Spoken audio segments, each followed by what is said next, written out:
say this to you and hear it and feel it. Well done. Well done not quitting. Well done not pulling back and bailing out.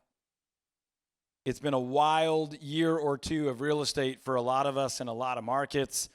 We're all dealing with crazy interest rates and mixed messages in the media. Some of us have dealt with hurricanes and storms and crazy local industry shifts and all kinds of craziness. And while that is true a lot of time, there's always craziness in the market. There's just this feeling that I know because I talked to hundreds of you. Many, if not all of us, have been carrying since what feels like 2020. Just that, like, we haven't fully gotten our feet back underneath us. Like, it's just chaos. It's uncertainty at every turn. So I hope you feel, if you get a chance later to read every word of that letter, if not, I'm paraphrasing it for you right now, well done. Well done being here, making an investment in growth, in your future, in your business, in the impact that you get to and can have in the world. And trust me, this is a conference for real estate agents that use Real Geeks. We are going to dive into a ton of that. But the way that I desperately want to open this morning is to talk a little bit about why we would do that. Why would you build a business? With all the complexity and difficulty that often comes with that, most of us have been to the point where you're like, man, it would be easier to go get a real job, right? So we'll talk more about that, but I am thrilled that you're here. I'm thrilled that you keep throwing punches, you keep fighting, you keep growing, you're investing in yourself and the people that depend on you, and we are going to get every ounce of value out of this event. All right, let's leave the lights off here for a minute. I actually love that video. Now, I'm not saying you need to sprint full out and grind your way for the rest of your life, but I love the message there that this concept of running is a useful metaphor for us as we think about the seasons of life and business where you got to slow down and jog a bit. You've got to run hard. You got to grind it out. You got to just put one step in front of the other. There are so many amazing running metaphors that we will use over the next 3 days as we think about building an incredible business, using Real Geeks, hiring, figuring out compensation, lead gen, conversion, design, traffic, all these things that it takes to build a business. But if you'll do me a favor, I'll try to do all of us a favor by getting clear on a few things right out of the gate. If you've got your cell phone with you, I'd love for you to get that out, turn your flashlight on, and for now, just put it down on the table in front of you. And I'm going to ask some questions. If your answer to the question is yes, then hold your light up. And if it's not, then you can leave it down. And as you look around, you don't want to look at me. You want to look around and see. You'll learn a lot from the information you get from other folks out here. But if your answer is yes, just hold your light up. At any point in the last year, have you felt at least a little bit of burnout? Pretty good number. Okay. At any point in the last year, have you felt like your clients, your friends, your family, and maybe even your team really don't know what it is that you do? It's always surprising. At any point in the last year, have you had this conflicting thought in your mind that you know that what you do for people is unbelievably valuable, but because of market conditions or outside forces, other people are having a really hard time seeing it? Okay. At any point this year, have you selfishly or just simply thought, man, I wish the market was different? All right, who didn't get your phone up on that? All right, one more. At any point this year, did you think about giving up, but say to yourself, no way? Okay, we can pull the lights back up. Thank you for doing that. Thanks for playing along. If you didn't lift your light up on any of those, we still love you. Maybe you're one of those people that's like, I'm not playing your game, microphone guy. That's fine. I'm usually that guy, so it's okay.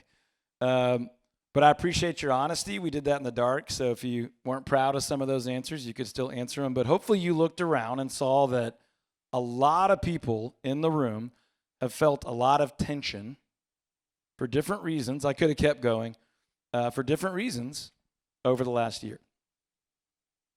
And I think it's okay right now that we all just acknowledge those are normal, healthy human thoughts.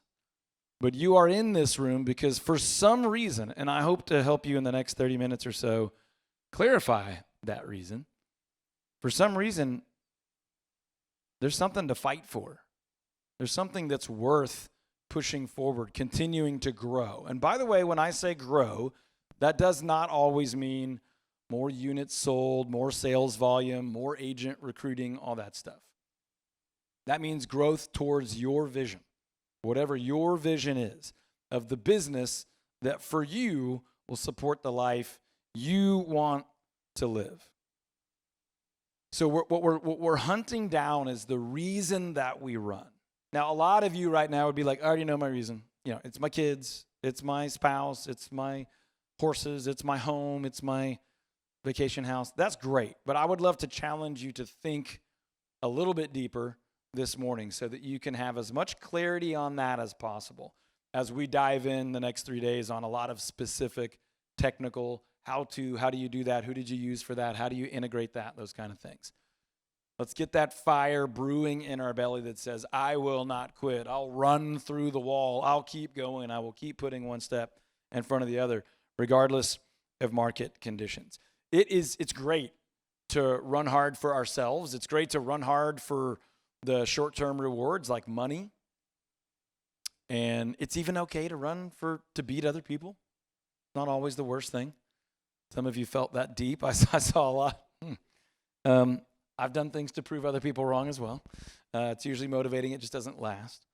But it is unbelievably rewarding to run with others for something more lasting, something more impactful.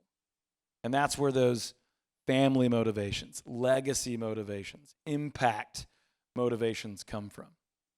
And so I just want to spend a little time this morning anchoring really well, rooting, digging our feet in really strong, and then we can launch out from there.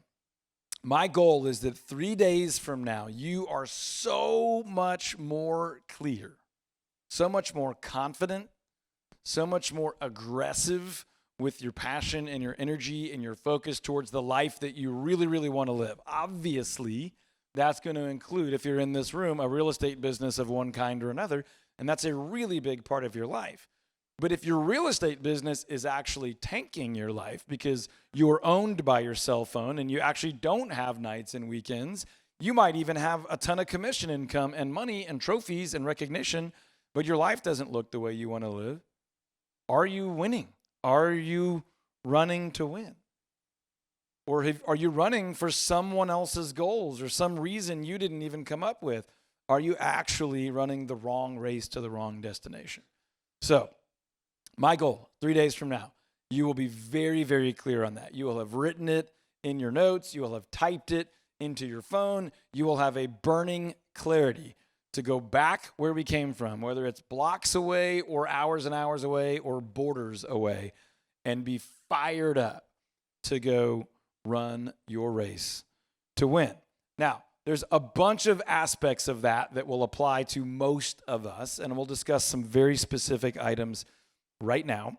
And then I'd like to do a little workshop-y type exercise to kick us off here again, and we'll see where the morning takes us. But there are some simple things I think we could all do that I want to kind of run through here that one or more of these might be writer-downer worthy for all of you to think about why you may do this, and then we'll go through an exercise that will hopefully help. But there may be a cause that motivates you. Obviously, you've been here long enough already to know that compassion is one of those causes for us. I've yet to meet someone that isn't like, I would like children everywhere to be able to eat, and be sheltered and survive, right? So that's one that we feel a lot of support for pretty much whatever we do. But I'm sure there is some cause in your life that, given the margin financially, time-wise, we say time, talent, and treasure. That if you have some extra time, some talent that's not being fully utilized, or some treasure, some money, some resources, you would like to deploy that towards some cause. Maybe it's animals. Maybe it's children. Maybe it's feeding the hungry. Maybe it's the elderly, entertaining, spending time with, telling stories. It could be a lot of different things. But think cause and think one of those that gets you fired up. And if you don't know which one gets you fired up, there's kind of two ways to figure this out, similar to the core values of your life or business. Number one, which one really connects with you emotionally that you know is a positive response? And then what's the opposite? What really ticks you off? If it makes you raging angry when people are mean to animals, that may be the cause that you care about, is protecting animals. If it's children, if it's the elderly, if it's recovery aid after disasters, whatever that is, there may be a cause somewhere that has some connection to your deep motivation of why you do this. And then you can bring that potentially into your business as something that motivates your work. We do a peanut butter and jelly drive every June on our team. We partner with the local food banks. We use every resource we have. We use radio show, YouTube, social media, email, newsletters, everything to bring in actual peanut butter and jelly, as well as dollars that we convert to peanut butter and jelly to feed kids. So there's a quick example of just an obvious cause, feeding the hungry in our community, and something we can do to tie into our business, but also to drive our effort. Yes, we know we need to make the calls and follow up and set the appointments and get the listings and get the offers and all those things. We're going to do that, but we'll do it with a little bit more pep in our step, a little bit more eagerness in our heart, knowing that when we do that, it will also help us feed more hungry people in our community. If you have income-producing resources out there, whether it's music or a book or a product that you sell, or if you do BPOs or something, you may tie that income source, especially if it's a repetitive, automated income source, to a cause or to a beneficiary of some kind. And that may be a reason you go out and generate more opportunity and income. There may be a why tied to that. We do this event in many ways because of causes we care about. You might do a home buyer seminar, home seller seminar, investor seminar, something like that, and tie that to a cause that you deeply care about. And then every year, we could advertise this better actually, but every time we get a donation, we contribute $50 to one of the core causes we care about, whether that's compassion, our local food banks, or something similar.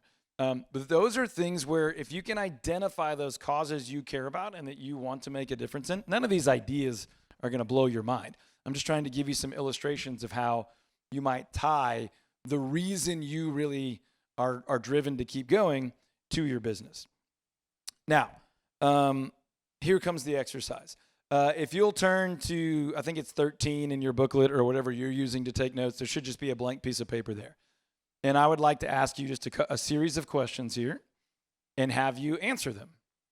And we're not going to share anything on microphones or anything, so you can be brutally honest with yourself. This is just for you. But I would like for you to answer on that top line or the top available blank line for you. Why are you in this business? We're going to move pretty quickly here, so just try to answer with the first things that come to your mind. Why are you in this business?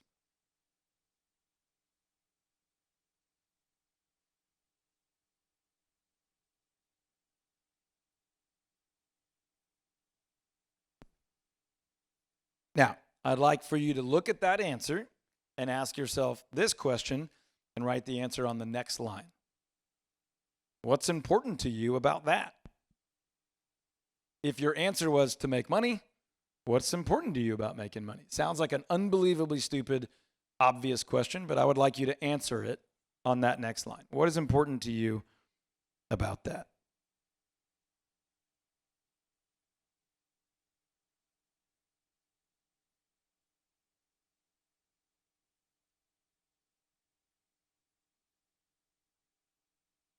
Some of you have probably done an exercise like this before, so you already know what comes next. I want you to look at that answer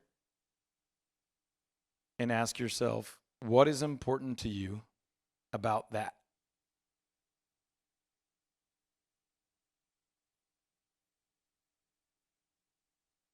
Now, if you're one of the people that didn't hold your flashlight up and you haven't picked your pen up yet, that's okay. But you're the only person that loses in that scenario.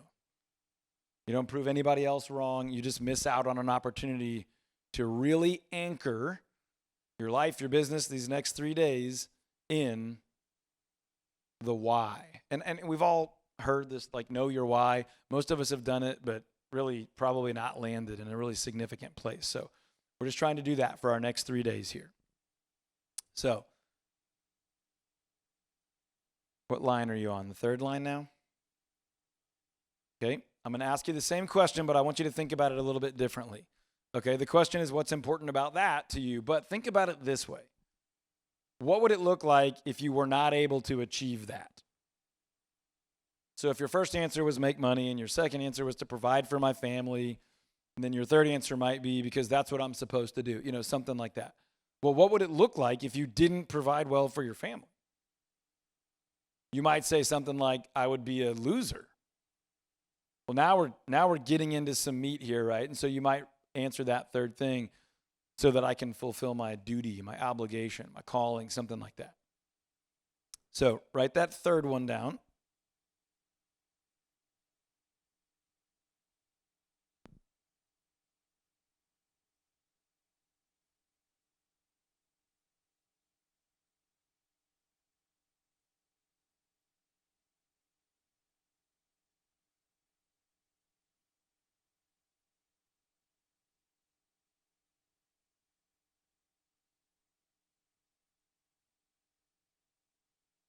You don't need me from here on out pretty much, but I will help you reconfigure your thinking on some of these answers.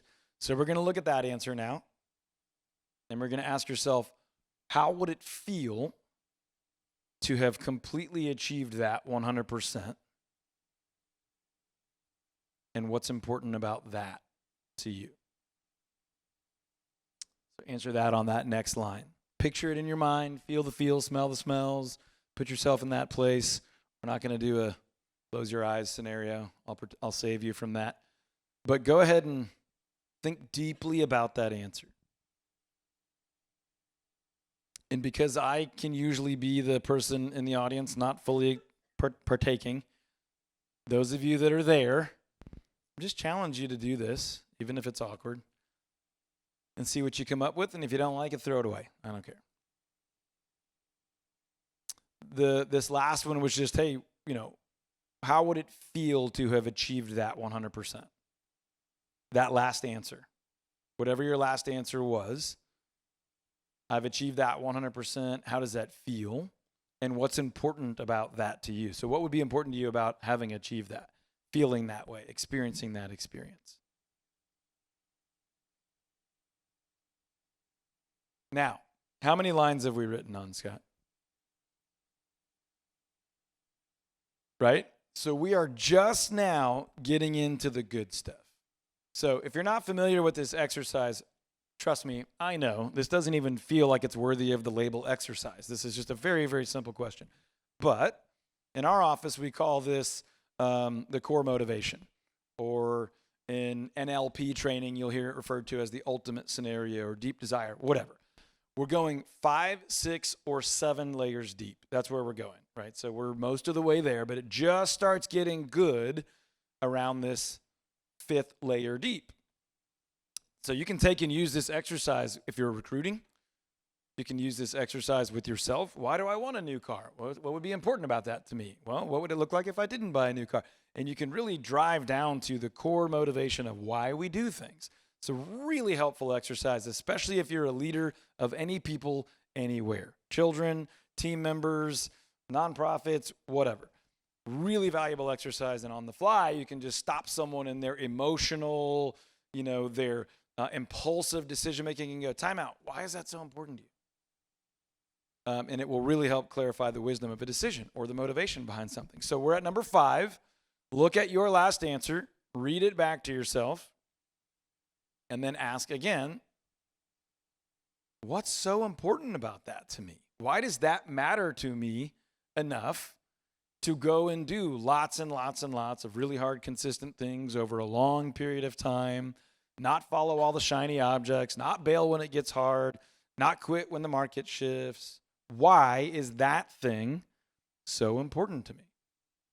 Usually once we get 5 or 6 layers deep, the answers look like they no longer relate to the question. Why are you in this business? Usually at this level, we're starting to get into deeper relational, self-value, purpose, life goal type of stuff. That's a good thing. Those things stick longer, last longer, drive hard work and motivation better than money. I'm going to say something right now, and I know on the surface a lot of you are going to disagree with me, and that's okay. But I believe that none of us in this room actually want money. Sounds stupid, right? But if you'll follow me for just a minute, I think you'll agree. None of us actually want money. None of us want physical currency because it makes you warm at night, right? We want what money can get us. Man, if you're on social media anywhere, you've probably seen 34,000 people talking about freedom of some sort, right? It's like the currency of attention is pursuing freedom. It's this FIRE movement, financial independence, retire early. It's all these side gig, movements, and all these real estate investing is easy hoopla, and all this craziness everywhere is about this concept of freedom.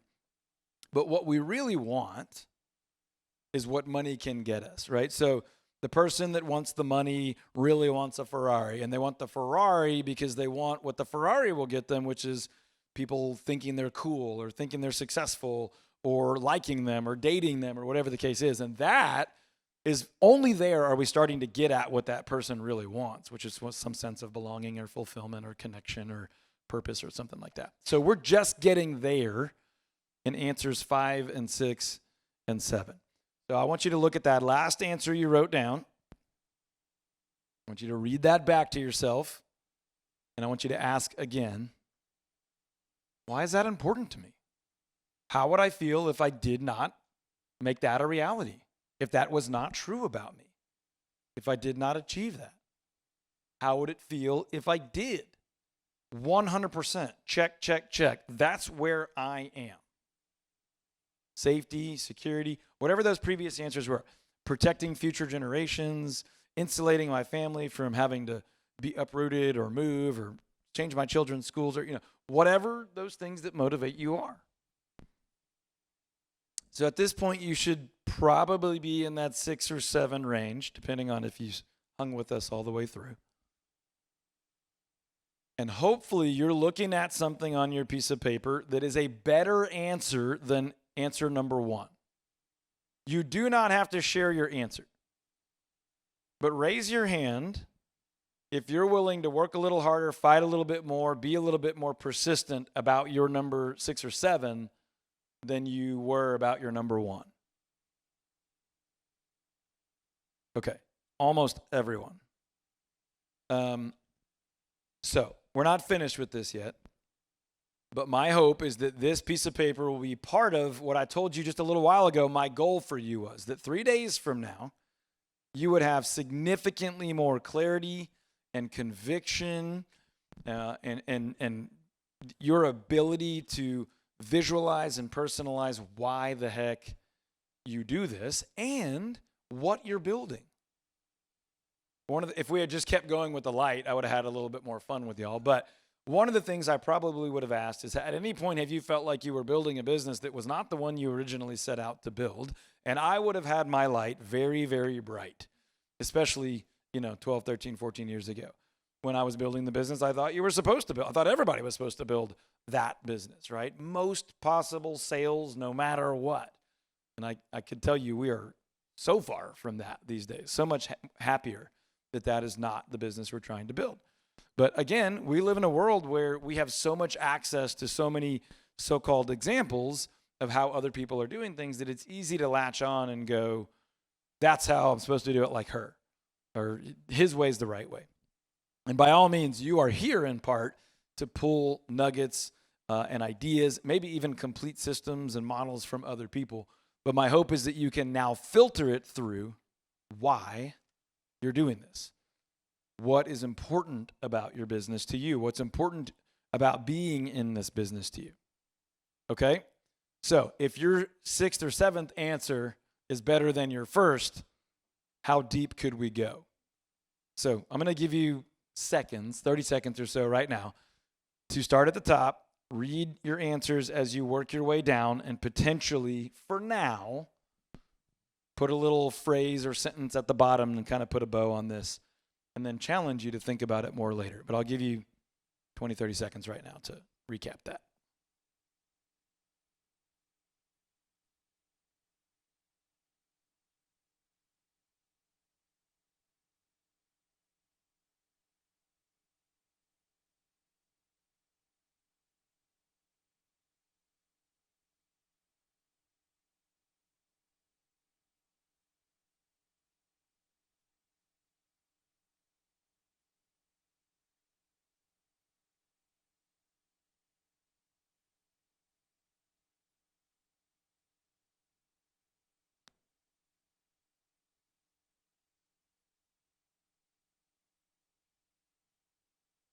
Okay. If you showed up with just as good of an answer as the one that a lot of us just came to, congratulations.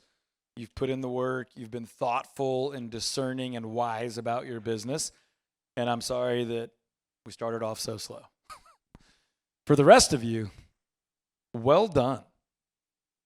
That's some of the hardest work in the business. And if you don't agree with me, that's okay. I'm a big boy. I'll be fine. But if you do agree with me, then I think you have an incredible opportunity ahead of you to be rooted in what really motivates you, not what we say motivates us. Have any of you guys ever done research or any reading on why people make decisions? Anyone? Raise your hand if you've read or heard a speaker talk about that or taught in school or whatever. I was a psychology major twice in college. That is not the degree I graduated with, but that's none of your business.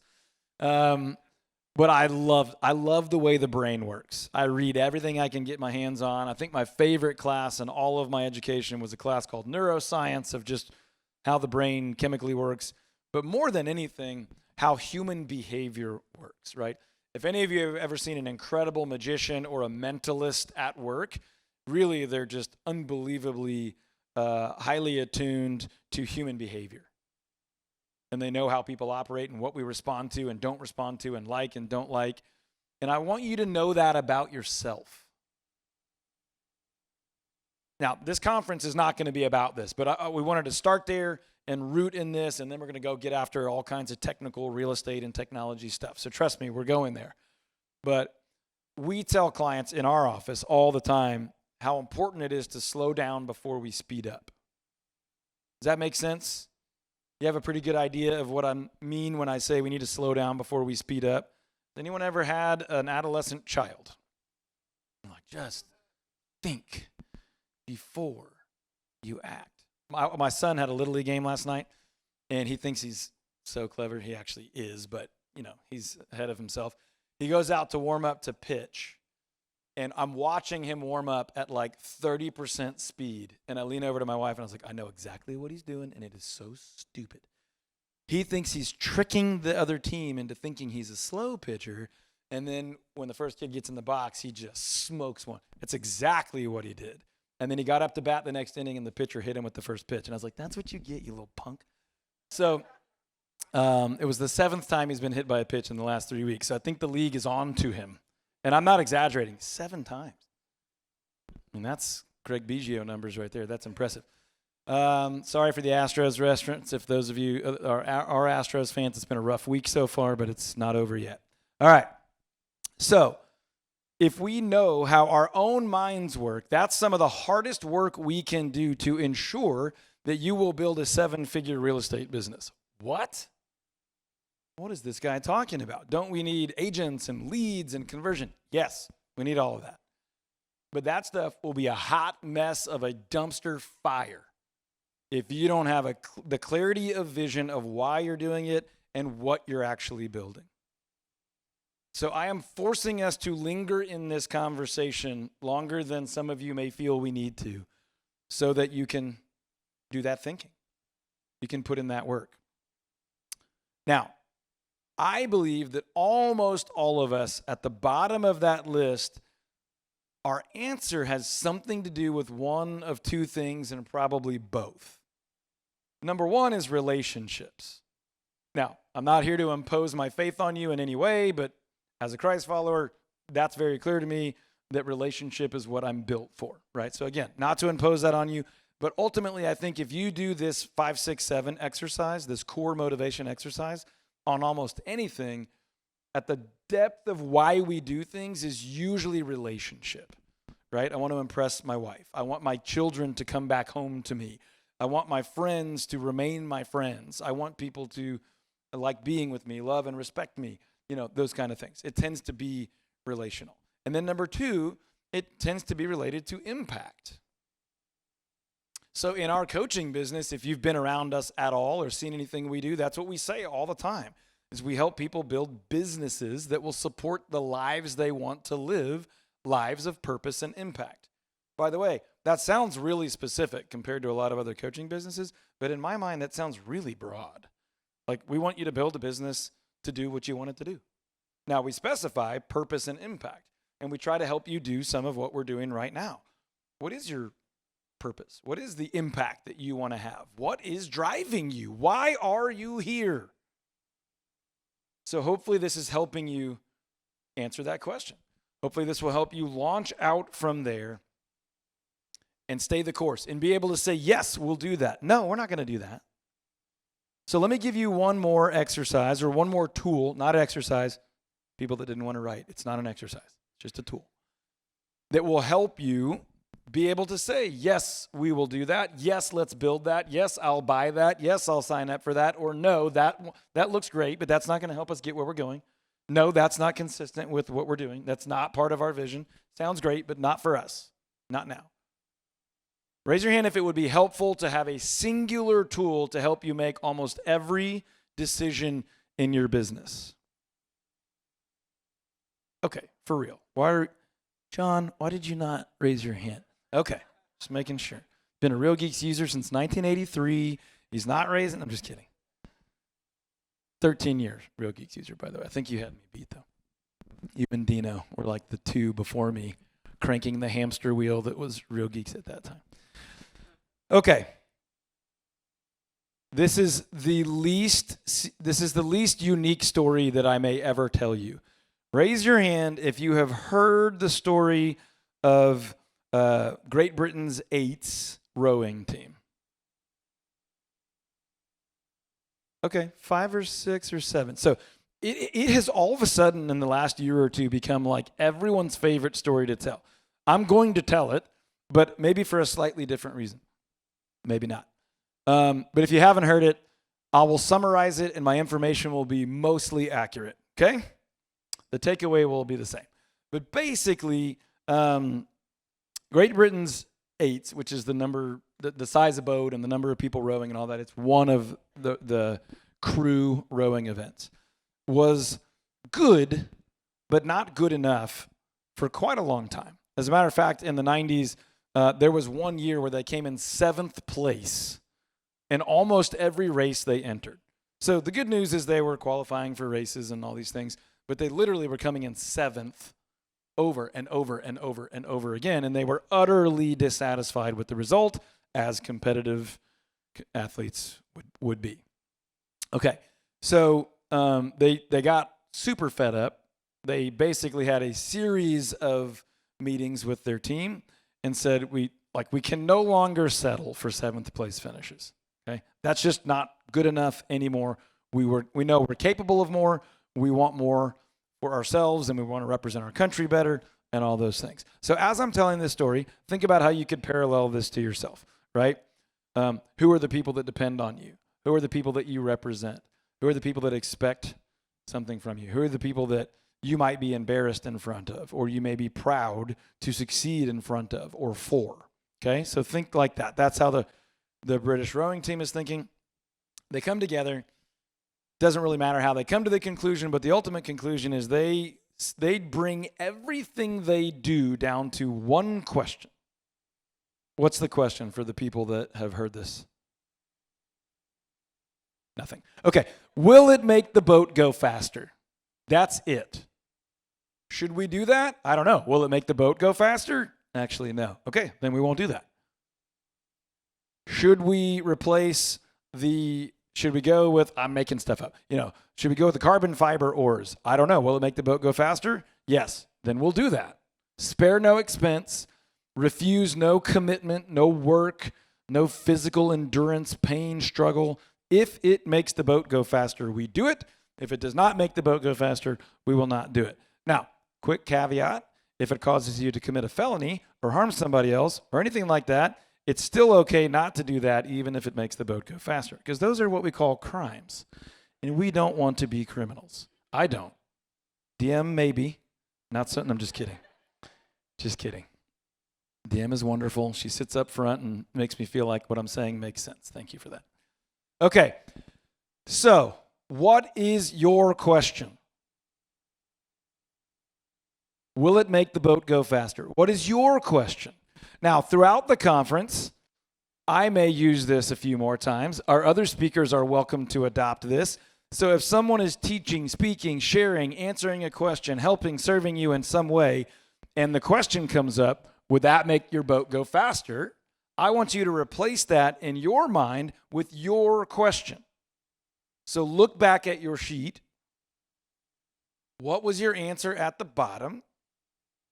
Will that make you the mother and wife and team leader that God gifted you to be? Whatever you had at the bottom, right? I'm just making up an answer, of course. But whatever your deep, driving, motivation, purposeful, like, I got to do that. That's why. That's why I'll make more calls. That's why I'll interview more. That's why I'll show that property. That's why I'll take another course. That's why I'll come to the event. That's why I'll spend time in the back end of the website, even though it sort of eats my soul every time I have to turn settings on and off. Anyone? Sorry. Love Real Geeks. Been using it for 13 years. It is not my dream to spend all my time tinkering in the settings in the back, which is why tech support is here and the whole product team is here. They built it. They know it better than me. I'm not trying to rebuild it. But you know those things for yourself. So what's at the bottom of your list? What's your core motivation? And what's the question you could ask in every single decision-making situation? Now, I'm not talking about where do I eat lunch. I'm talking about, do we invest time, energy, or resources in that? Does this person stay on the team or not stay on the team? Do I work that holiday or not work that holiday? Do we rent an office, not rent an office? We're talking about big, significant business decisions. What if you had one question that you could run every one of those decisions through and make the answer way easier? Will it make the boat go faster? Now, my hope for you is that the bottom of your list is not 100 closings.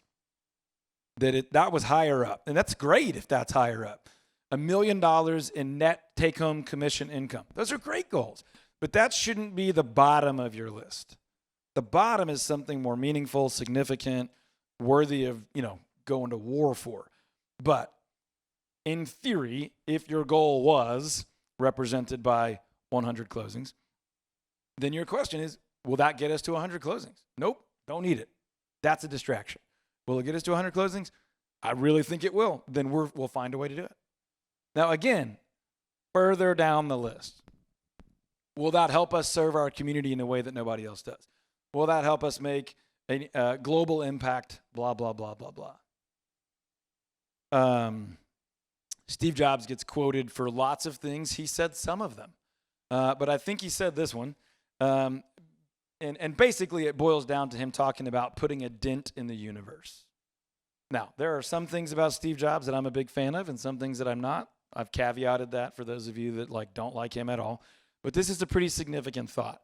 To just think metaphorically that you could put a dent in the universe. You could make a difference. You could change the way the world does something. Now, on the one hand, you feed one hungry child one time and you've done that. On the other hand, you help build a facility in Brazil that can do that for hundreds of children for hundreds of years, and now we're talking. What if we could do that once a year? What if we could do it twice a year?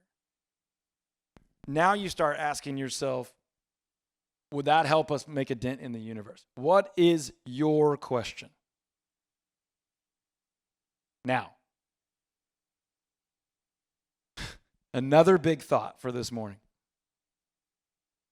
This rarely, I want to say never, but I want to be fair. So I'm going to say this almost never works alone. Now, realistically speaking, Steve Jobs probably would have been a strung out spaz in his garage all by himself because Wozniak made that thing work. Kevin probably has opinions on that. I don't know. All right. But my point here is this. This like dent in the universe, massive, purposeful impact business. By the way, I think business is unbelievably difficult, near impossible without it. But with it, it almost never works alone. I want to say never. I'm sure someone's got an example. But this almost never works alone. So who are you running with? I am so fortunate, and you're going to get to see all event long, the people in the blue pullovers.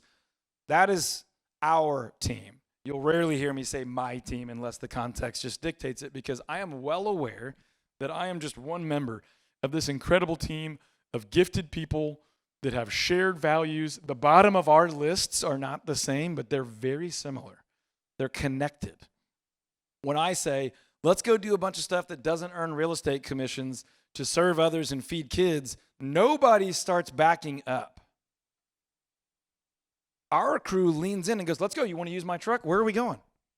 I know a guy that could help us with that, and I think she could get us access to this. And all of a sudden, we're off and running because the bottom of our list is very similar. Shared values. So we're going to war for the same reasons. We're fighting burnout and 8% interest rates for the same reasons. I'm not quitting.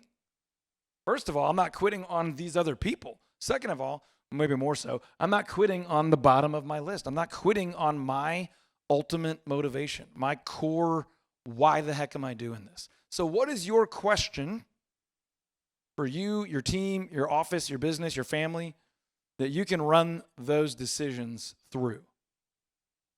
And who is going to help you do that?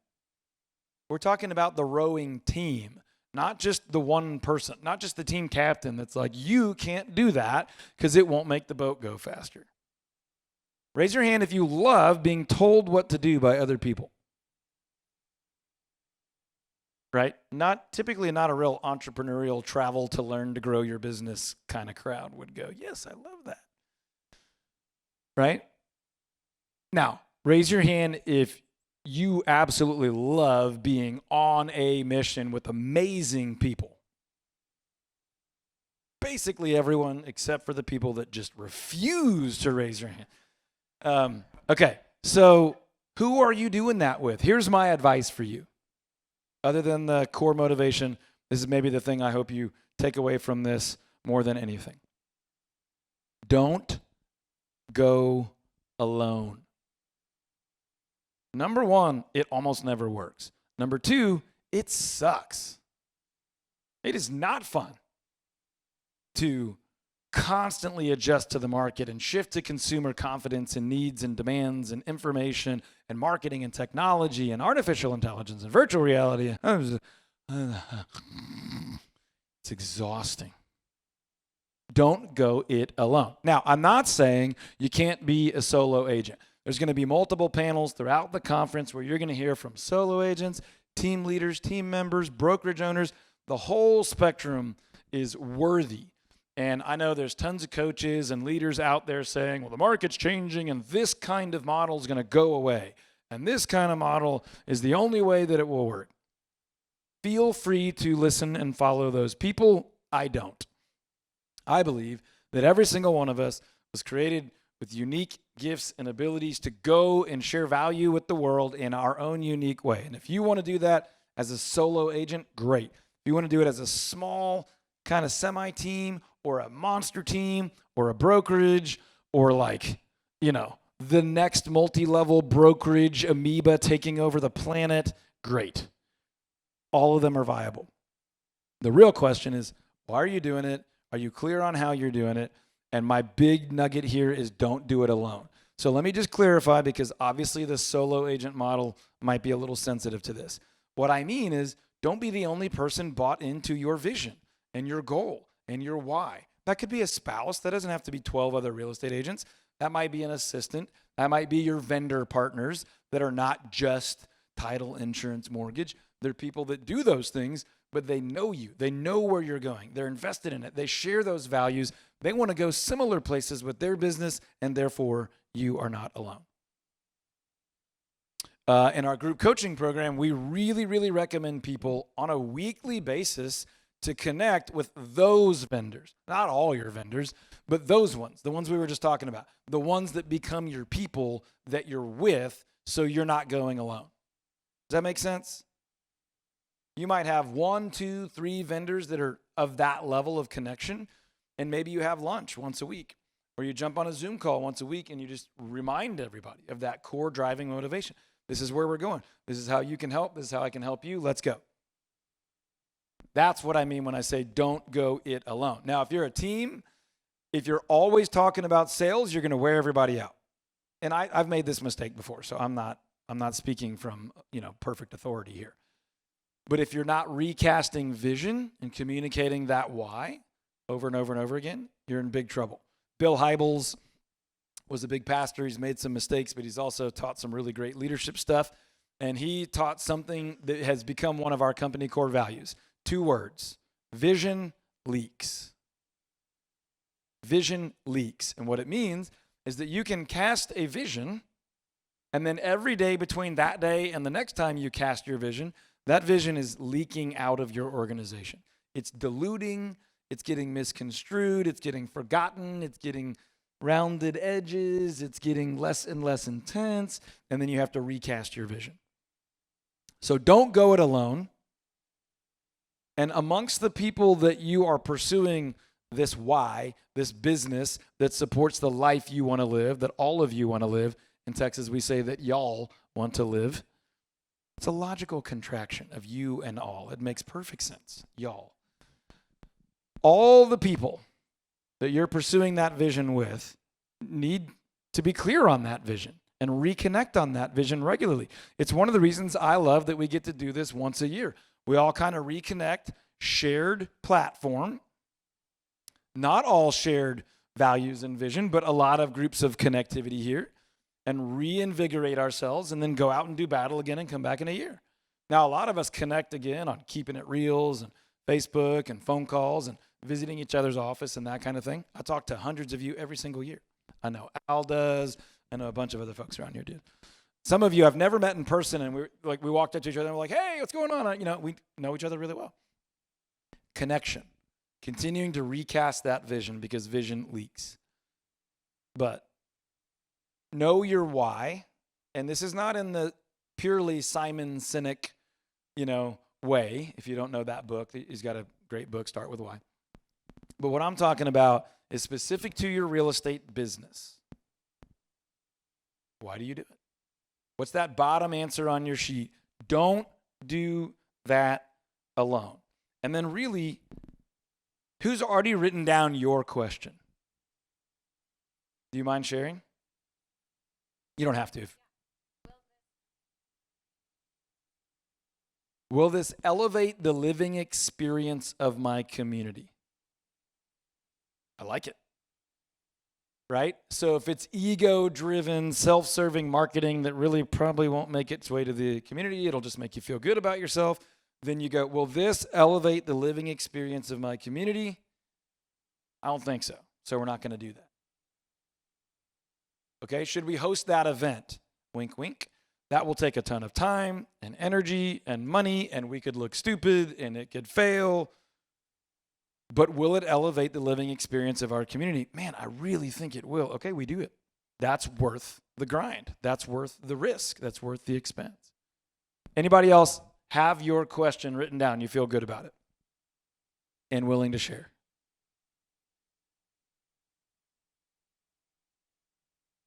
What you got, Al? Will it help us sell more houses? Now, there's absolutely nothing wrong with that. I would encourage you to keep going deeper down that deal for your personal, what does selling way more houses do for you? Why is that important to you? And I know some of those answers because I know you and the generous, kind heart that you have for your family and your team and the people in your community. But that's probably like a number 5 type answer. It's a driver. That will help you make a lot of decisions. But there are times where there's nuance to that, right? So Builder wants me to take 100 new construction listings. Will it help us sell more houses? Yes. He wants me to do that at 0.5% commission and hold them open every weekend. And he wants us to be his errand people and just, run around like crazy. And they're garbage price points and they're too far away from the office. Okay. Well, now my answer to that might not be yes if my deeper answer to why am I doing this is more palatable. Make sense? But that will drive a lot of good decision making if selling a lot more houses does things that you want it to do, right? Will that help us sell a lot more houses? No, it's really just kind of clicks and likes and thumbs up. It doesn't actually change anything. Great, then we're not going to do that. Will it help us sell more houses, feed our families, impact the community, leave a legacy? Yes, then we're doing it. But that's tied to some of those deeper. And I'm not judging, by the way. I'm just helping you illustrate for other people how you might think through these things. Anybody else? Maybe one more? Ooh, I forgot. We needed an official redaction on that. I got a text message from Al quite early the other morning with a screenshot of an email subject line that I did, in fact, write that said, Al Lewis was wrong. Raise your hand if you got that email. Okay, this is why you need to check your Kevin open rates, man. This is like we can't control it all. They have to choose to open it. Well, here's the brief summary of the email to honor Al and his legitimacy. The email subject line said, Al Lewis was wrong. I was wrong because I thought people would open that email. All 13 of you that did read where I explained that Al came to the conference last year as a speaker with unbelievably amazing information to share with us. And he shared with me afterwards, I had a great time. I came generally as a speaker to hang out and connect with people, not necessarily thinking there would be, massive learning. And then after going to the breakouts and having meals with people, I got a bunch of great information. This was amazing. I learned a ton. So I was kind of just joking, but my point was he was wrong about how much he could learn here. And my goal was to encourage all of you that everyone here can learn something, but also everyone here has something to contribute. Where's Cricket? That's right. You're getting called out. Where is she? Oh, there you go. There you go. Everybody's got to go find Cricket during a break and talk to her because she said repeatedly, I'll be the one asking all the dumb questions, right? Raise your hand if you love it when other people ask the questions that you wish you had asked but you didn't want to ask. We're counting on you, Cricket. I'm in a mastermind with some of the top agents on the planet, and there's one woman, I won't say her name, who asks the best questions ever, but she never stops. And so everybody's like, ooh, get her up front by the mic, get her up, because she asked the ones that we should be asking, but she's courageous enough to just ask anything. So we're glad you're here. Okay, Al, are we good? He threatened, I felt physically threatened. He didn't say he was going to physically hurt me. No.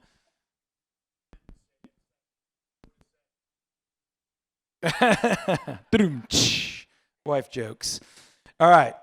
So, anybody else have your question written down? Okay. Yes? Okay, let's hear one more.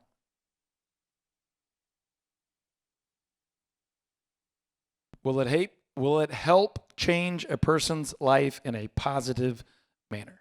Right? And you can word that however it hits you in your heart, in your gut, in that part of you that really wants to make a difference.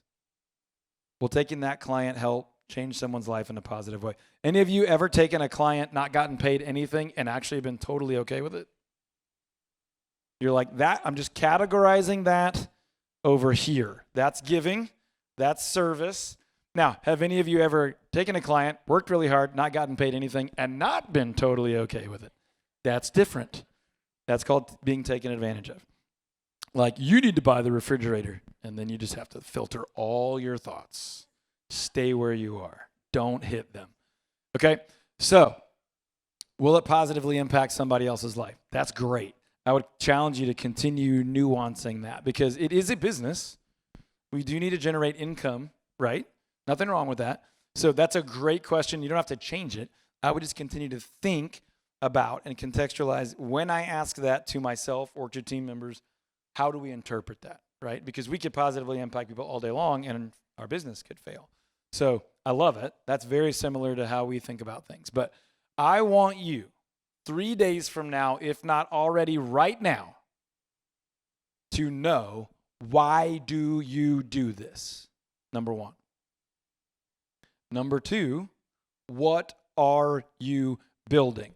That's going to take a few more days, right? And maybe longer. But my hope is that when you leave here, those of you that will be here all 3 days, Craig Schneider, ladies and gentlemen, there he is. And the whole team, the Schneider gang. All right, when you leave here, you know that why, you know the what am I building, and you know the question.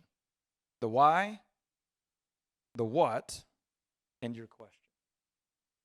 And the question will help you stay true to your why, build the what. The what might be a solo business that sells 40 to 50 homes per year for X millions of dollars, for X amount of take home, for X amount of impact. It might be the 100 agents, whatever it is. None of that is right or wrong. And anyone who tells you that, I would encourage you not to trust them. I would also caution you from taking advice from people that haven't done what you want to do. Just a side nugget there, Eddie. Okay. The why, 5, 6, 7. Core motivation, ultimate scenario. The what is the business that will help me live the life I want to live? The one nuance to that question that I always feel compelled to give is the business and the life are not separate. Does that make sense? Like if you own vending machines, it might feel really separate. But hopefully, even while you're servicing your vending machines, that's part of your life. That's part of the impact and generosity or cause or whatever it is that you're rooting your business in. So this what am I building to support the life I want to live? It's inclusive of the life that you can live the way you want to live even at work, knowing that work follows most of us everywhere we go. And then the third thing is, what is your question that will help you stay true to your why and build the what every single time? Is that helpful? If you had all those answered and abundantly clear, would you feel more confident to go and live an absolutely incredible life with lots of professional success? Yes or no? Okay, having these 3 things figured out, will that make your boat go faster? Yes or no? Okay. Did you do the exercise? Yes or no? I didn't hear any no's, but the no's don't ever say anything, so you never really know. Okay, so from here on out, if you hear me or any other speaker or panelist say, will that make your boat go faster? Hear your own question in your mind. If you don't yet have your question, as you're making your way through these sessions, start making notes and forming the words there. And remember, it almost always lands on relationship or impact of some kind. I'm not imposing that on you. If yours doesn't and you're thrilled with it, great. It's your business and your life.